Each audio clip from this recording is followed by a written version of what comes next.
Welcome to the Authenticating Intelligence podcast. I'm your host, Stephen Aguilar. I co-lead the USC Center for Generative AI in Society and am the author of Authenticating Intelligence, Preventing AI from Hijacking Education. I'm joined today by Dan Pecchenino, professor and associate director in the Writing Program at USC. Welcome, Dan. Thanks for having me, Steve. Yeah, so we've known each other for a few years, so it's always been fun getting to know what's going on the other side of campus, right? Because I'm on the professional side basically, and then you're over at Dorrance Life, where there's a lot more emphasis on the humanities, psychology. It's the biggest unit on campus, so there's a lot going on there. So tell me, I guess, a little bit about your role currently, like as an associate director of the writing program. What does that mean for folks who don't know? Yeah, so basically in this capacity, we're a large department. We have, I think, 84 full-time faculty and six or seven part-time faculty, though we're actually even growing because there's always curricular need. And so in the department, we essentially teach two classes: the lower division writing course, which is Writing 150, and the upper division writing course, Writing 340. We teach some other classes as well, but those are the two big ones that meet a kind of university requirement. So my job as associate director is kind of to oversee everything curricular and classroom related. So, I'm the first point of contact on academic integrity issues, things like that, but also just as we're thinking about curricular changes, that sort of thing. For instance, we're kind of completely revamping our end of semester portfolio process and introducing a new assessment process. So that was actually this last week, just one of the things that I was kind of overseeing. So pretty much anything that happens in the classroom or with students kind of crosses my desk, and we go from there. Yeah. So, and there's obviously a lot happening these days when it comes to how students are choosing or not choosing to use AI for their own work. But the other side of it is what faculty are doing, right? So I know, at least in my field and in my work, that there's, folks who are like, I'm happy that AI exists, but it will never set foot in my classroom. And they somehow think that that's going to be a thing. And then there's folks who are like a little bit more on the integration side. And then there are folks who lean into it. So how have you seen those camps develop in your neck of the woods? Yeah, I would say, on the humanities side of things, and maybe even go further, where it's like there's people who are really unhappy it exists, and it will never set foot in their classrooms. But no, I mean, I think we're a big department. We have folks with a lot of different backgrounds, so it's not just the majority of our folks have either MFAs in creative writing or PhDs in English, but we also have we have a good cohort of people who have comp rep PhDs, but we also have a couple people with JDs. We have our director, Nick Todominic, has an MFA and a doctorate in social work. So we have a bunch of different disciplines that people come from. And I think not just those disciplinary differences, but just the breadth of what the department does. Like each of our we teach two classes, but that's a little bit misleading because within each of those two classes, there's a bunch of different flavors of them. We have, at the lower division, for instance, we have one that really is about tech and social change. In the upper division, it's everything from legal writing to, you name it. So I think what, all that stuff tends to shape how people approach this, along with their own ideologies and things like that. Yeah. So for us, like we've seen kind of everything across the continuum. We've seen a group develop among our faculty that are really exploring kind of low or no tech classrooms and assignments. And so they've been meeting regularly, doing really cool work. We've seen folks having, and I think we see this in other disciplines as well, folks doing a lot more in-class writing or things with like blue books. Bringing back the blue book, yeah. And folks doing things with kind of commonplace books, things like that, as ways of students kind of generating ideas. And for the most part, then people do go and type their papers up. And so there's always a little bit of a gap there, right? When you go from the low tech to typing it up. But so that's like kind of one end, is people trying to do interesting creative things in that space. Then you have people who are, I think, not sure how they would integrate AI into their classroom, but they're trying things out. So people who are, really kind of moving along with their students in ways and trying to use AI as like a research tool to figure out like, okay, is it easier than, let's say, using a complex database or something like that, to just if my student just wants, New Yorker style articles on X, Sure. Y, and Z, is it a better tool for that than some other thing? So, people are using it in, I think, kind of pragmatic ways and are Okay. trying to figure out fairly pragmatic ways to use it. Then on the other side, you've got folks who are really integrating the tools into their teaching. And again, like everything comes back to the writing and critical thinking, but Hmm. we've got a team that I'm involved with, and that I know you're involved with as well, with the Institute for Creative Technology and the ABE tool that we're Yeah. working on, and trying to see if there's a way to integrate a kind of full-fledged like AI for writing tool into the composition classroom, and like what that looks like, what are the drawbacks, what are the kind of benefits, all that sort of thing. But we've got people doing just building agents and doing Okay. things that they're trying That's to cool. Yeah. just trying to figure out like what could be useful here. And so to me, that's really exciting. Like all of this is exciting to me, because at the very least, I think for the anxiety that AI has caused a lot of teachers, Yeah. I think it's also just presented this important opportunity to start rethinking classroom practices, curriculum, things like that, and Yeah. like Yeah. what Yeah. is actually useful about what we're doing. This is overstating the point, but like often you don't really know how something works until it's broken and you have to fix it. Right, and education isn't broken. I generally dislike that discourse where people are like, "Well, AI is fundamentally shifted what it means to learn." It's like, no, no, no, it hasn't. Like it's changed a couple things, and it has broken some things, right? It really forces us to think about what writing is for undergraduates and for graduate students, sort of in my neck of the woods, and what doesn't matter. So for these low tech folks, I sort of understand the impetus or the desire to be like, well, I want to focus on just knowing what you know, right? And there's no easier way to know what you know than to make you write it down right now. Obviously, that has drawbacks, right? As everything else does. Um, but what are like on the I guess in your sort of role, you get to look across, which is kind of cool. But in your role in doing that, have you noticed anything sort of like on the low tech side where you're like, oh, that's cool. It's like a resurgence of something that we had lost or something like that. Have there been any of those sort of light bulb moments? Yeah, no, for sure. I think in kind of talking with some of my colleagues, um, the ways in which they are getting students to, and again, it sounds really kind of simple, but just getting students to do initial drafting and brainstorming, that I think, Hmm. and part of this was because of COVID, that we'd moved into like a more fully digital space, Sure. and like Yeah. things that we had done maybe 10 or 15 years ago in class, or starting some of these processes in class, we just shifted over to Google Docs and everything being on the computer because of Hmm. COVID, and in some ways we kind of never went back or thought about going back because of Yeah. that. And so I think some of those like initial drafting and brainstorming things, and trying to get students to think through um, that classic kind of first idea, worst idea sort of thing. Hmm. But it's like first idea, worst idea, or is it, right? And like, where is the germ of what's interesting in this kind of thing you wrote?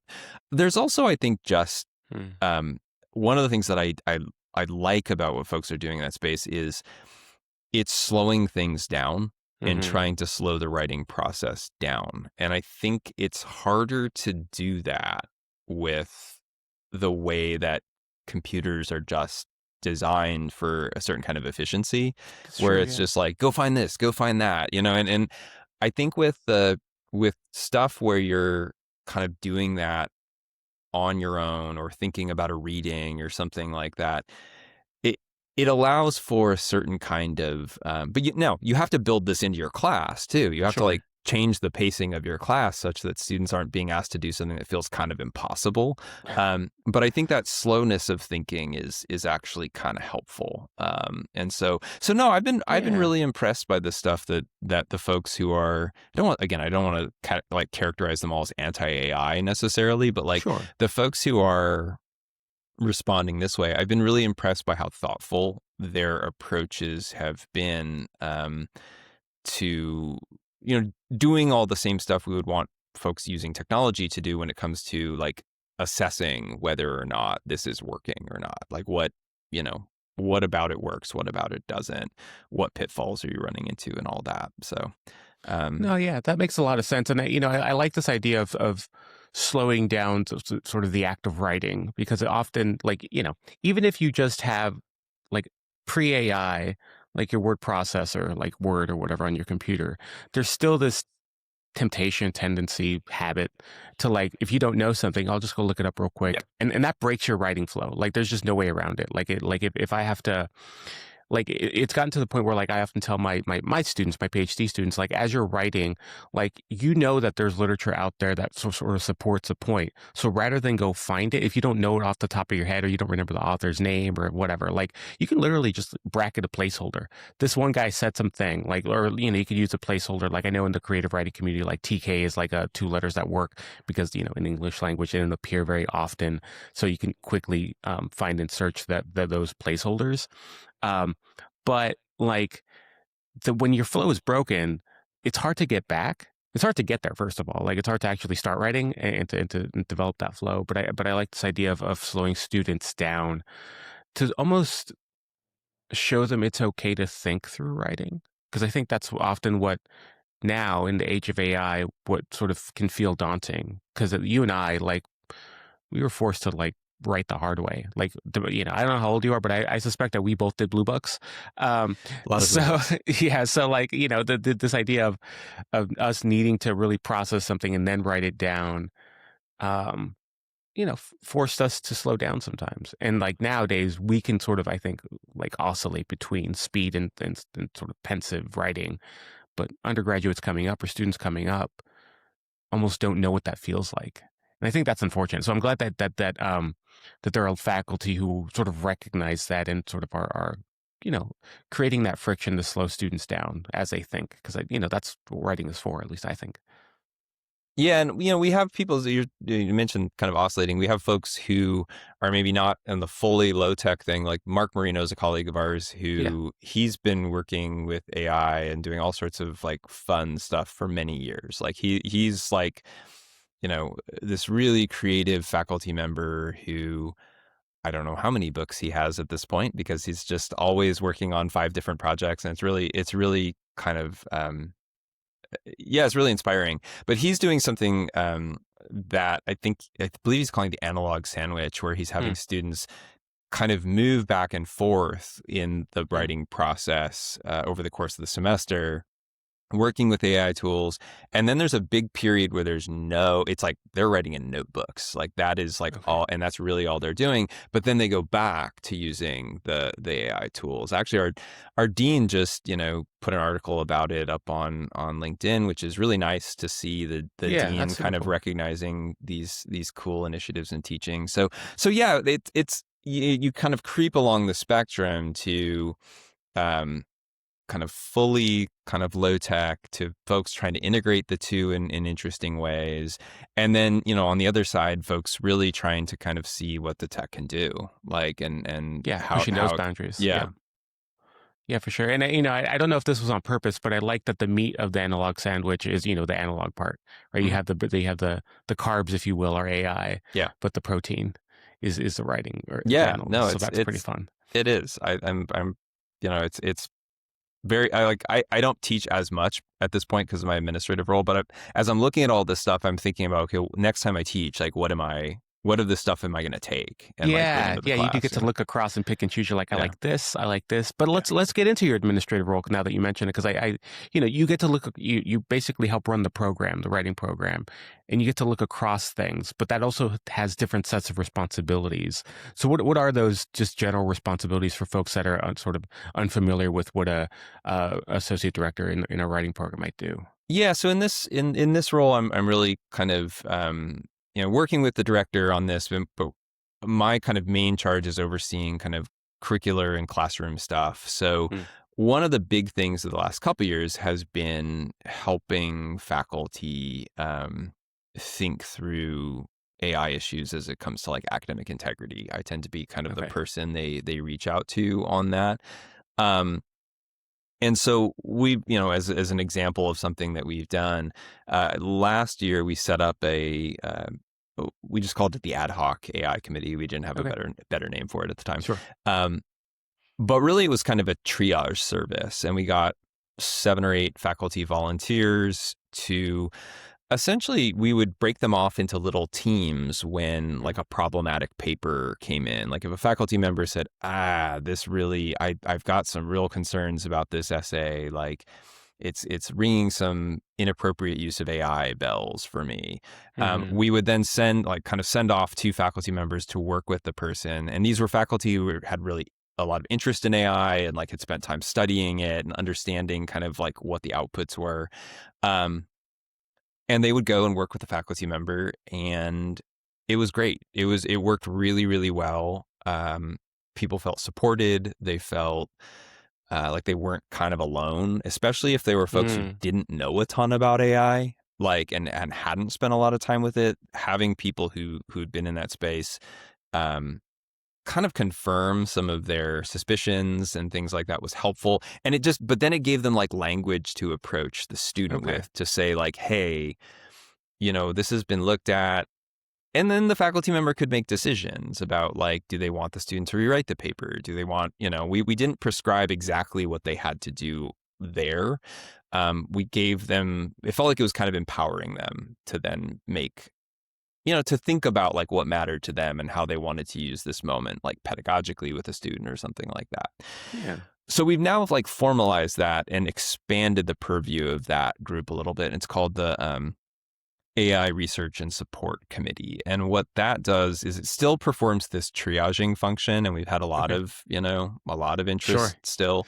But it also has been working to kind of collate interesting articles, research, Hmm. things like that, that is coming out every day, as you know, around Yeah. AI and learning, or AI and writing. And then they put out a newsletter every month and a half, every 6 weeks or so, that they send to our faculty. And I've actually started distributing it to the Center for Excellence in Teaching. I've started Nice. distributing it to our our vice provost for academic programs. Like I'm trying to like spread this. So I send it to the dean of Dornsife, Yeah. because a lot of what we're doing in the writing program, I think, can be valuable to folks Oh, yeah, for sure. beyond our department. And in some ways, we're probably doing more on the just even like informal research side of this than folks in some of the more kind of content focused disciplines. Because like Hmm. writing is our whole thing, Yeah. in an English department, yes, they assign papers, but like uh, a lot of what they do is reading, and we do Sure. reading as well, but reading towards the kind of getting Yeah. students to think through how to like make an argument. Sure. And so I think the stuff we're doing has the potential, I think, to help some of those departments as well. And so we're trying to spread that.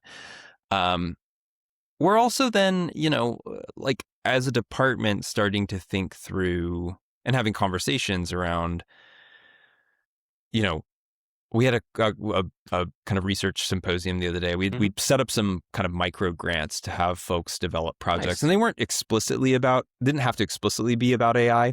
But when we got together and did our little symposium the other day, all 4 of the awardees were doing stuff in relation to AI. Sure.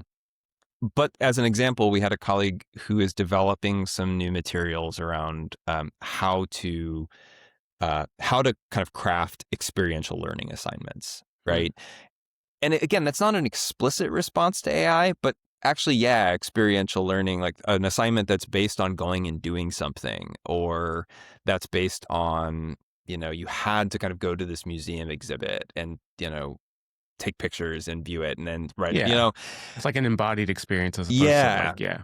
Yeah. And so, we're seeing a lot of creativity come out of this, which Nice. is really nice. And so my job as the associate director then is to like distribute that creativity, those like kind of Hmm. creative products that come out of it, and like let people know what's going on and make connections between people. It's like, oh, you're interested in this, especially because we're such a big department.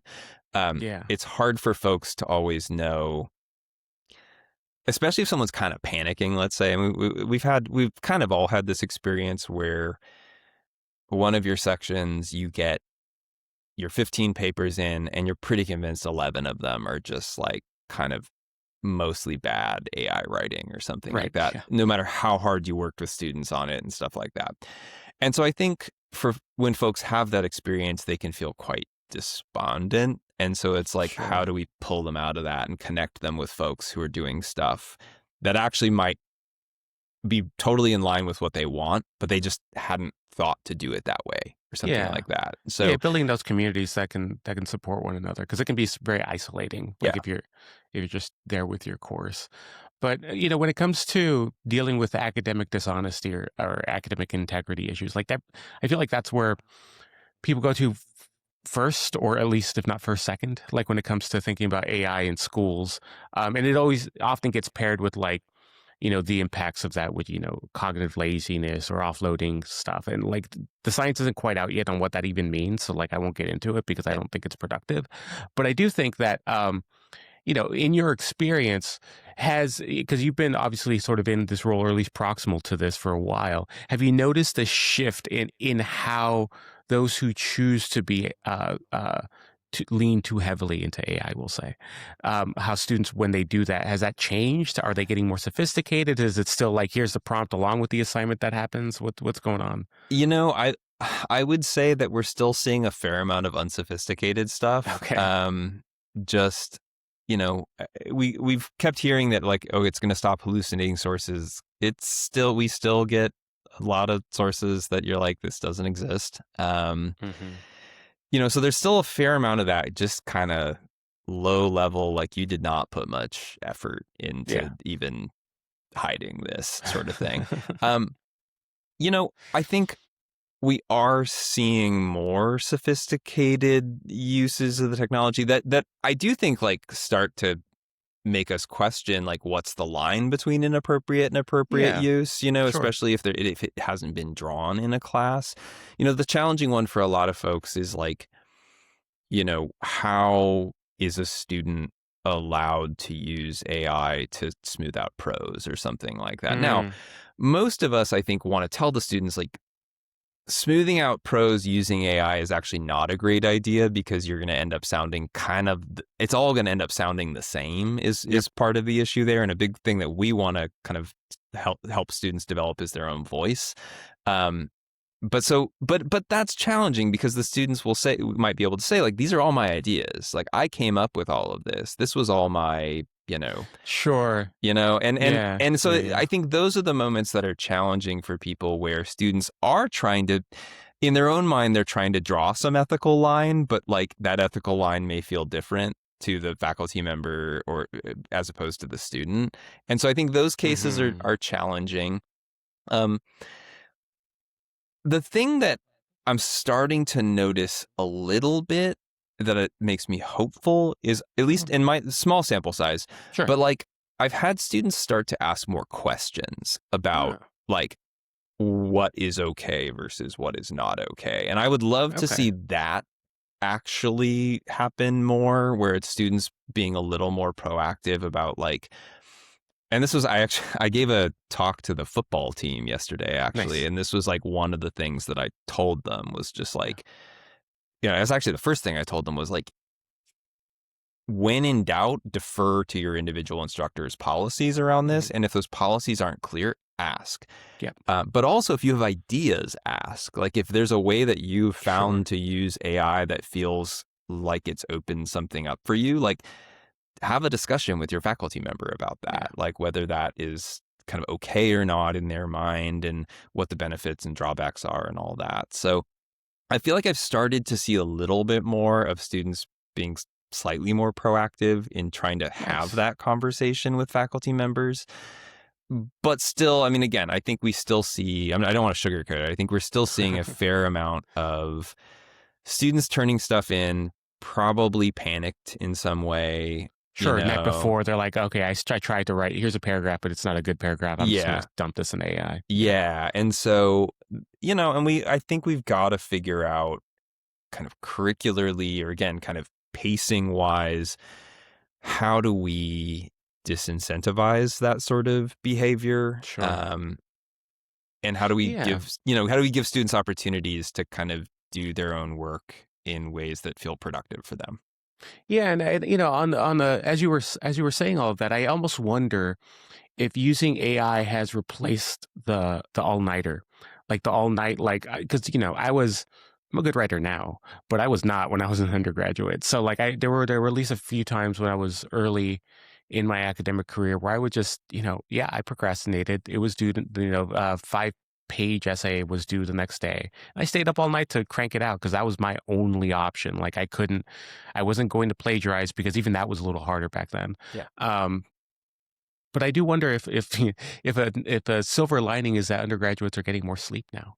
But I don't. Could be. And it's funny in the context of a writing class, and I know that there are students who use. So as a discipline, CompRet is very process focused, and that's the thing we really try to kind of, get students to buy into.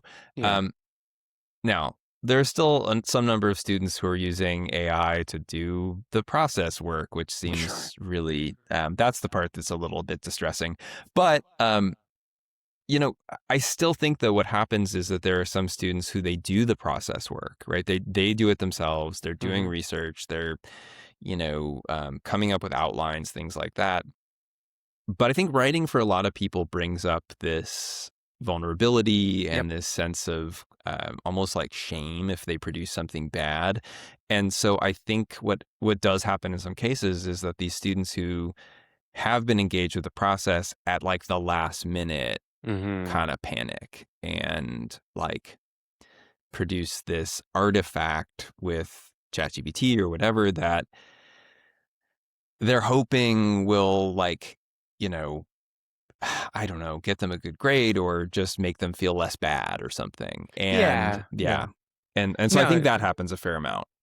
and that makes sense. Like there was, there's writing can be like, it's your thoughts on a page, right? That you're shaping, and I do, again, when I was an undergraduate, I remember it would be I would feel anxiety reading back what I wrote. No one else was in the room, no one else was reading it, but me reading my own writing created anxiety. And that's a weird, like, it's been a long time since I felt that, but I do remember it.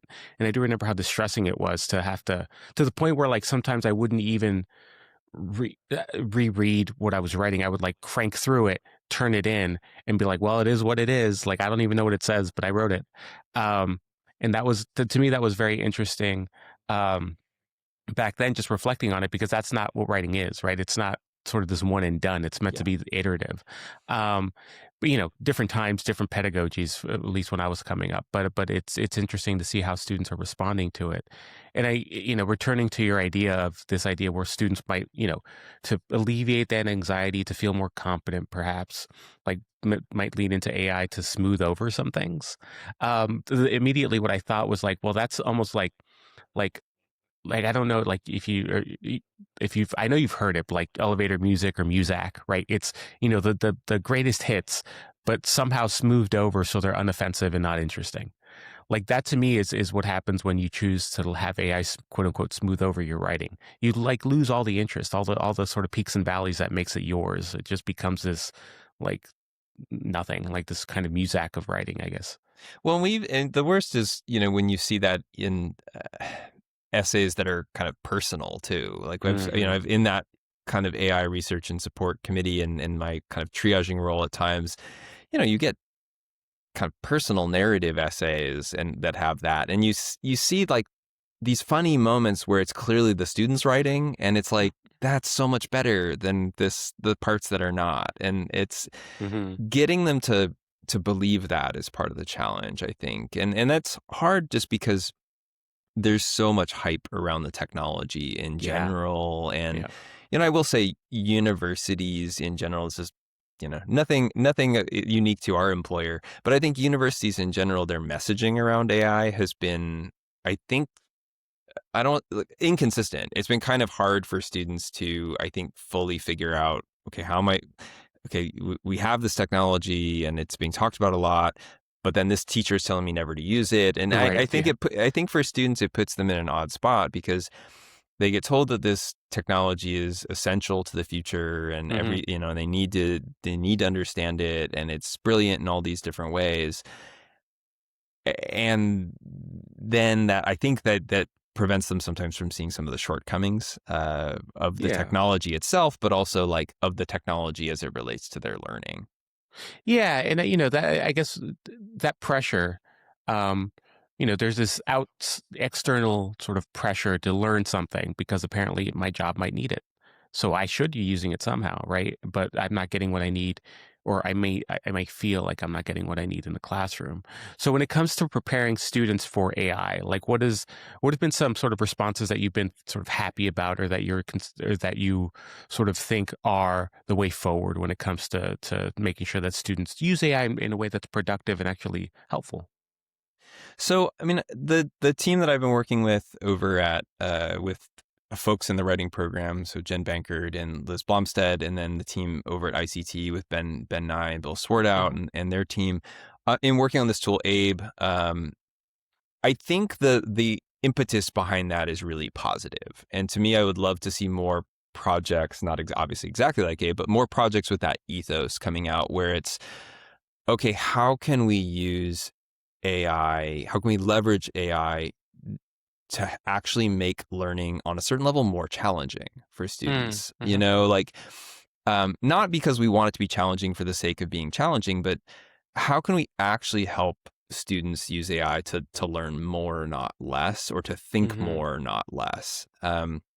Just as an example, we were playing around with Abe in my class the other day, and um, one of the exercises within Abe will give students different audiences that might have a reaction to their paper.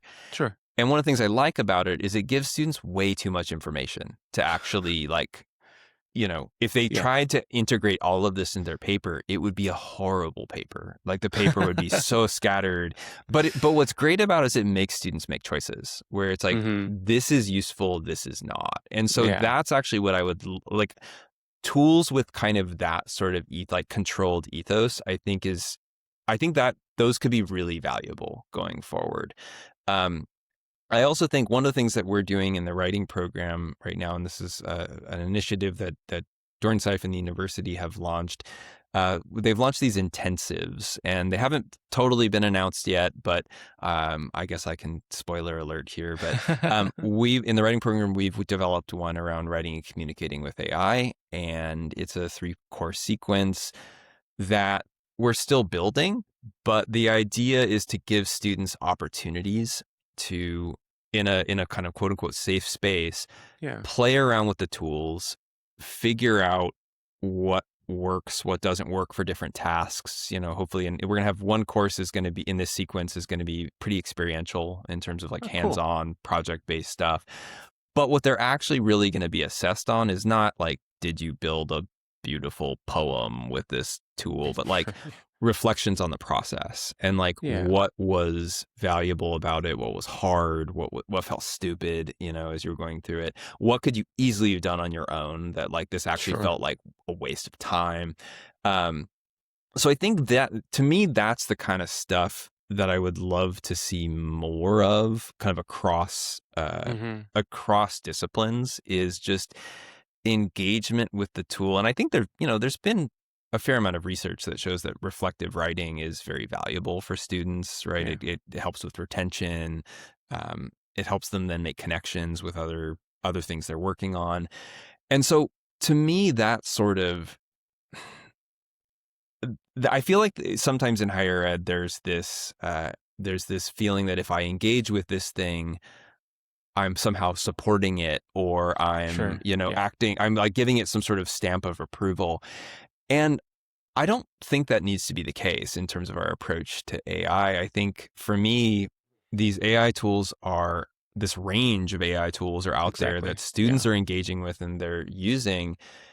I'm really interested in actually bringing those into the classroom as tools, but also as like objects for discussion, reflection, and, Yeah. and thinking about, because I actually think that's what will make students more competent, whatever they want to be in the future, because they've like played around with it and said like, oh no, actually this is this is pretty bad for the thing Yeah, or that here are I its want to do. limits. Here's what Yeah. it, and I think that um, one of the things I appreciated a lot about sort of my training in the humanities was the whole purpose of a lot of that was to interrogate something that someone else thought was, the best, right? You would read a canonical text of some sort, or like a philosopher wrote this really cool thing. And it wasn't supposed like the class started with like, let's engage with it. Let's actually break it down, see how it works, rebuild it. And in so doing, we've understand it better. You sort of know how to do it, but like you also don't elevate it unnecessarily. Like you can buy into it, right? You can sort of buy into the argument and you could say, think it's correct.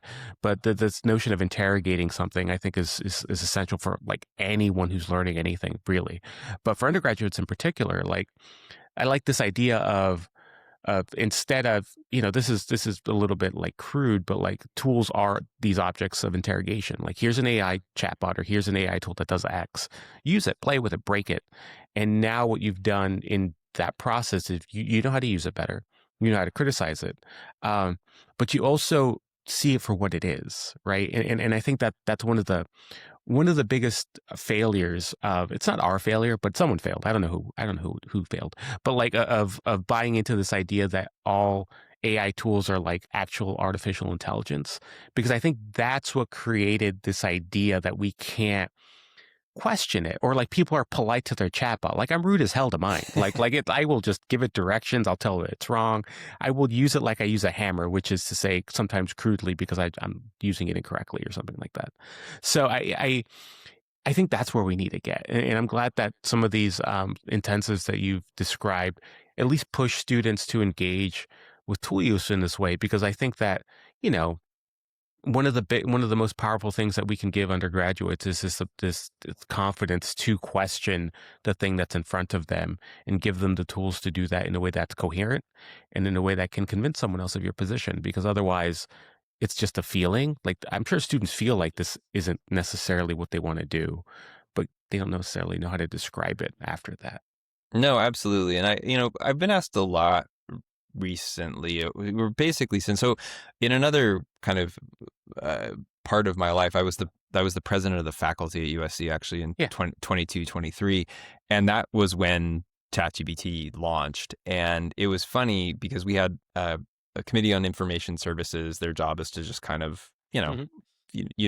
what they do. They look at all sorts of tech related things as it kind of gets into teaching, research, all that sort of Yeah. stuff. And it was funny because that committee was tasked with producing a kind of quick like reaction basically and some quick guidance for faculty. And they produced it and it was great. It was really, really good, but it was immediately outdated. Right. Yeah. Like as soon as Yeah. as soon as they published it, it was immediately outdated. But again, what I appreciated about the mindset those faculty on that committee took was like, let's understand this. Let's try Hmm. and figure this out. Let's break it down. Let's come up with some initial guidance, all that kind of stuff. And I think that's like the best stuff universities really do when it comes to teaching and Yeah. learning is they engage and they critique, but they also try to figure out it's not critique for critique's sake. And I think Yeah. sometimes that's a criticism that I have of the humanities sometimes is that Sure. it can feel like critique for critique's sake. I'm PhD in English. This is my world. But um, what I think when I think universities are at their best, it's critiquing for problem solving, critiquing Hmm. for like actually um, making some kind of tangible like change in the world. And so I think with this, Yeah. it's really like changing some of the narratives that our students have around Hmm. AI, either wholly positive narratives or wholly negative narratives. And I think they get bombarded with both, honestly. Yeah. Yep. Um, and to me, neither of them is accurate. It's because it's kind of both of them are false on a certain level because it's like that's just not how the world works for the most part. Yeah. With this sort of thing that's like there's going to be uses for these tools that are beneficial and that will help students like do things that they didn't know how to do before. And Yeah. Or and faster or yeah, like, yeah.